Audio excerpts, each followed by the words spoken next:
Hey, what's going on everybody? This is Harris or FX Fanatic here from Gloomdale, and thanks a lot for tuning into today's video. Today I'm going to be talking to you guys about 5 things that I wish I knew before I started trading. I think it's very important to address some of these things for a lot of new traders especially. I do work with a lot of new traders in my free Telegram group. Link for that is going to be in the description. We basically just hang out in there. I give out free trade ideas. I do like free one-on-one sessions with people. Just trying to provide as much as value as I can, really. And I noticed that a lot of people there were struggling with many things that I struggled with, trying to become consistent. And these things seem to be repeating themselves between a lot of new traders that are coming in now, and a lot of people that have just been struggling with trading for a while now, right? So I wanted to take the time to just quickly go over some of the things that I wish that I knew before I started trading, which probably would have helped me enhance my journey a little bit, and hopefully it can help you guys. So let's get right into it. Okay, so the first thing that I wish I knew before I started trading is, focus on the process, not the money. The sooner that you realize that you should disconnect from the money, the better, because what you're going to realize is that the money is just a byproduct of a really well followed plan. And it'll come as a part of you focusing on the process of trading. When I talk about process, I don't mean focus only on technical analysis. What I'm talking about is focus on refining your trading plan, which will give you a very detailed process that you're going to follow. And once you become consistent with following that plan, that's when you're going to see money as a byproduct, though it should never really be the primary thing on your mind. It should never be what you're looking at when you're physically in a trade. I think those are the type of things that will eventually keep you lagging in this stage of trading, which is when people get stuck with results and can't move on to just follow the process and let the money be a byproduct of that. Okay, the next thing is stick to one strategy.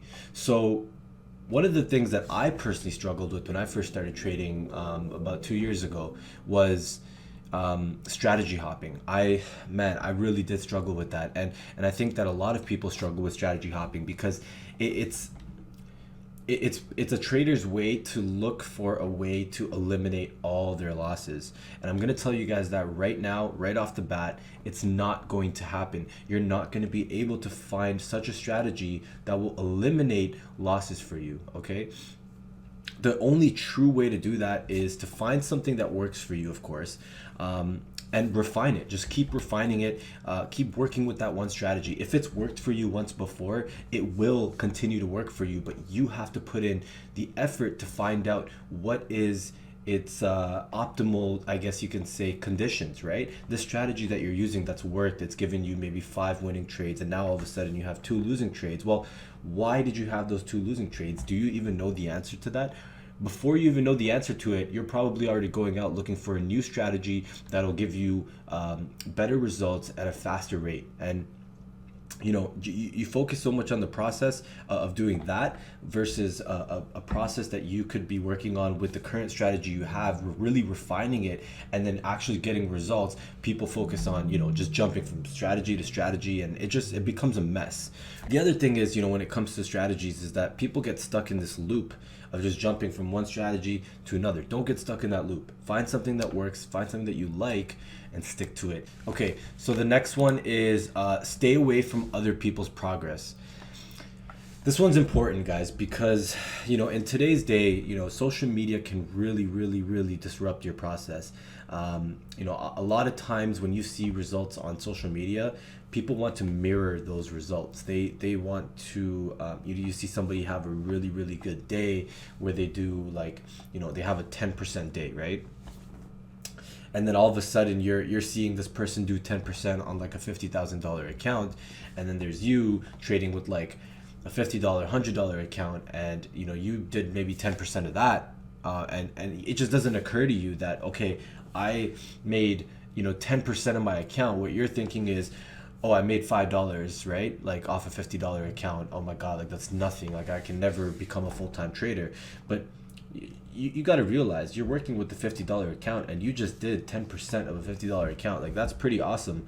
Like, if you take that amount to 100,000, 10%, that's $10,000. So you really just have to look at it from that perspective, rather than focusing on, okay, this person here did 10K today. Like, why am I not able to do 10K today? Just stay away from other people's progress. It's only going to hurt you. These guys that you're looking at, they've obviously established some sort of following.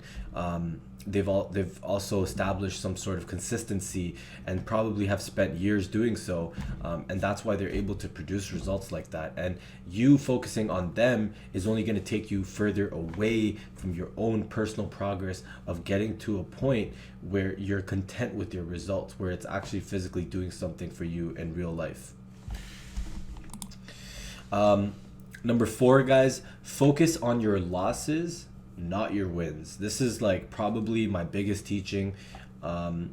Personally, for me, it was huge, because a lot of times, when I was in the beginning, of course, when I was trying to figure out my strategy, one of the things was I would get a win, I would feel content about that win, and I would move on to the next trade. But when I took a loss, I wouldn't take the time to figure out why that was a loss and what I could have done to either minimize it or protect myself from that loss. And when you don't focus on the losses and you only focus on the wins, you can get stuck in problems such as over trading, over leveraging, right? Because then you're just focusing on the one side of trading, which is the winning, and that comes with a lot of positive emotions, so that when you do get that one negative emotion, like one loss, you're going to have a much tougher time dealing with it. And then you're going to go into things like maybe over risking, over leveraging, over trading your account to the point where you just blow it. And this can be very, very deadly to your trading when you don't acknowledge that. That's why it's really important to have a plan that you can follow. And I think that the best way that you can actually understand your plan and move further with it is if you focus on your losses and not your wins. So give that a try. I think that's going to help a lot of people. Like, don't get excited about a win. Get excited when you protect the loss, when you cut your loss in half, and instead of a 3% loss, you only managed to have a 1% loss. Get excited about things like that, because in the long run, you protecting your capital, you taking care of your losses, the wins again become a byproduct of that, right? So it's like, you should really focus on the things that will lead to more negative actions, because they're more prone to us mentally. We're more, sometimes as humans, we focus more on the negative things because we don't want it to end up that way, right? So I think it's best for you to master the negativity, so that the wins and the good, the positive things become just a byproduct of you taking care of and refining the negative things that you deal with. And in this case, that's going to be losses. Last but not least, guys, analyze your trades frequently. I can't stress this enough. I have another video about this, about journaling. And I think that just apart from journaling, looking at the numbers, looking at your percentage gain, your percentage loss on a week-to-week basis, spending the weekend doing stuff like that, guys, it's really just gonna help things click. Because when you see the process, you've journaled your whole week, you understood what you did right, what you did wrong. At the end of the week, you're like, okay, I have a 10% gain on my account. You're gonna realize that you did a 10% gain in 1 week, and you did that all because of these reasons here, and maybe you could have had a little bit of a higher percentage gain if you hadn't done these things here. Then moving forward, the more you put these things into practice, it's just going to help you. So analyzing your results is really going to be important to move you forward. If you don't know what you're doing in the present, like what kind of results you're getting and how you're getting those results, you're going to have a very, very hard time like moving past that, because you haven't actually taken the time to acknowledge like what it is that gave you these results, or what it is that's going to take you to the next level past these results, right? So that's why it's just really important to analyze your results, in my opinion. So real quick, guys, I'm just gonna go over everything here really quickly. Number 1, focus on the process, not the money. Number 2, stick to one strategy. Number 3, stay away from others' progress. Number 4, focus on your losses, not your wins. And number 5, analyze your results frequently. And that is my 5 trading tips that I wish I knew before I started day trading. And I really hope you guys enjoyed this video. I will catch you in the next one.